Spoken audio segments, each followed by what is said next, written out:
Ini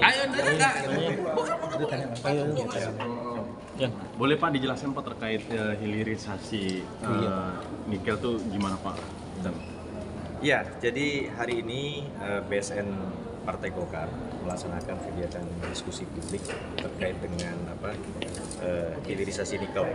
Saya pikir ini merupakan salah satu isu yang bagus, menarik dan seksi untuk dibahas. Apalagi kita mendengar pidato Bapak Presiden ketika pelantikan tanggal 20 Oktober, beliau secara jelas menyinggung salah satu program unggulannya adalah dalam hilirisasi mineral-mineral. Kemudian kita juga lihat pada sidang kabinet paripurna pertama 23 Oktober kemarin, beliau juga kembali menyinggung tentang persoalan hilirisasi mineral. Dan tentunya bagian terpenting dari mineral yang cukup tinggi produksi dari Indonesia adalah nikel.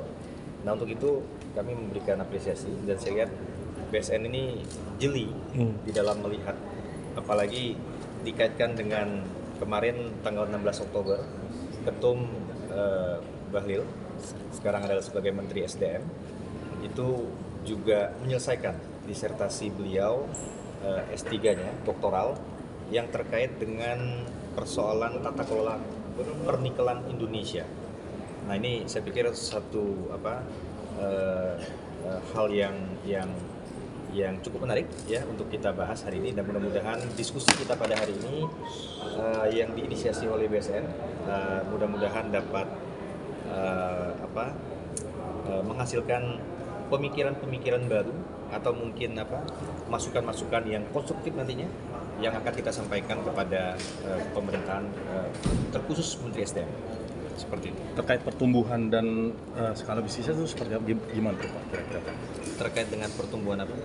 Pertumbuhan ini Pak, nikel di Indonesia nih Pak, untuk setiap beberapa perusahaan ini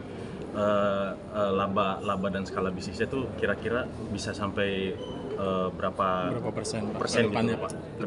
Kedepannya Pak. Begini, persoalan laba perusahaan itu kan urusan internal, proses bisnis to bisnis ya. Nah, tetapi yang kita bahas di sini adalah bagaimana hilirisasi itu dapat memberikan nilai tambah kepada perekonomian secara keseluruhan. Kemudian juga tentunya meningkatkan penerimaan negara.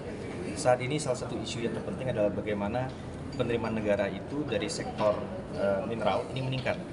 Kita pada periode-periode kemarin itu berkutat kepada ekspor komoditas. Nah, tentunya pada periode kedua Pak Jokowi kemarin ya 2019-2024 yang didorong adalah bagaimana transformasi ekonomi.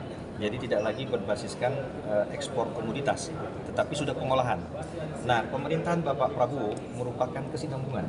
Ya, Kabinet Merah Putih ini kemudian dari penyampaian beliau pesannya jelas bahwa ada kesinambungan, keberlanjutan, bahwa kita ingin melanjutkan hilirisasi dengan meningkatkan nilai tambah.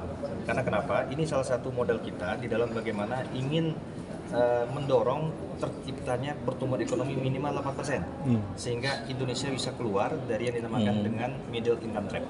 Seperti itu. Pak, tanggapannya Pak tentang Pak Prabowo di tahun pemerintahan nanti ke depan mau menghilirisasi 26 komoditas ini, tanggapannya seperti apa Pak? Ya, itu yang kita bahas nanti. Salah satunya adalah bagian daripada 26 mineral tersebut. Itu adalah nikel. Itu kita bahas pada hari ini. Dan tentunya 26 mineral kritis yang sudah ditetapkan dalam Kepmen nomor 269 tersebut. Kemudian juga ada lagi Kepmen terbaru 22 mineral strategis. Jadi ada beda pengertian antara kritis dengan strategis. Saya pikir ini perlu satu exercise lebih lanjut. Bagaimana blueprintnya, kesinambungannya antara sektor hulu dengan hilir, lalu hilir bagaimana kemudian ekstraknya seperti apa. Nah, kita lihat bahwa hilirisasi pada beberapa mineral itu sudah pada hilirisasi tahap pertama. Kita ingin next 5 tahun ke depan dan seterusnya. Ini tidak berhenti hanya di situ. Kita ingin ada investasi lanjutan kepada mineral tersebut, sehingga kemudian nilai tambah multiplier ekonominya ini akan jauh meningkat dan akan mendorong kepada pertumbuhan ekonomi Indonesia. Bang, kira-kira apa yang dilakukan pemerintah untuk memastikan hilirisasi? Ya, dengan memberikan regulasi-regulasi yang menstimulus situasi. Kita lihat ini kan kadang-kadang ada regulasi yang mungkin harus kita cocokkan lagi atau mungkin yang harus di follow up lebih lanjut. Misalkan setelah ditetapkan adanya kemarin Kepmen nomor 69 tentang penetapan 20 mineral strategis, lalu nextnya apa? Kan harus ada lanjutan, bukan hanya sekedar ditetapkan. Ini kan harus berlanjut kepada kebijakan-kebijakan pemerintah yang lain. Nah, ini kita akan kawal nanti. Kita akan kawal, Partai Golkar akan memberikan masukan-masukan kepada pemerintah dan tentunya ini merupakan tugas kita bersama. Untuk smelter-smelter di pemerintahan Prabowo apakah akan dilanjutkan kembali, Pak? Pembangunan smelter. Smelter itu kan kalau saya tidak salah ya, saya ingat-ingat dari data yang tahun 2023. Waktu itu saya masih di Komisi 7, data dari Kementerian Perindustrian ya. Kalau saya tidak salah, smelter nikel ya yang dengan basis pyrometalurgi, artinya api lebur, itu yang beroperasi 35. Lalu kemudian smelter dengan basis hidrometeorologi itu 3 smelter sudah operasi. 17 lagi proses pembangunan. 17 Saya nggak tahu dari 17 itu apakah semuanya sudah selesai, apa masih on progress. Lalu 7 masih dalam proses MS.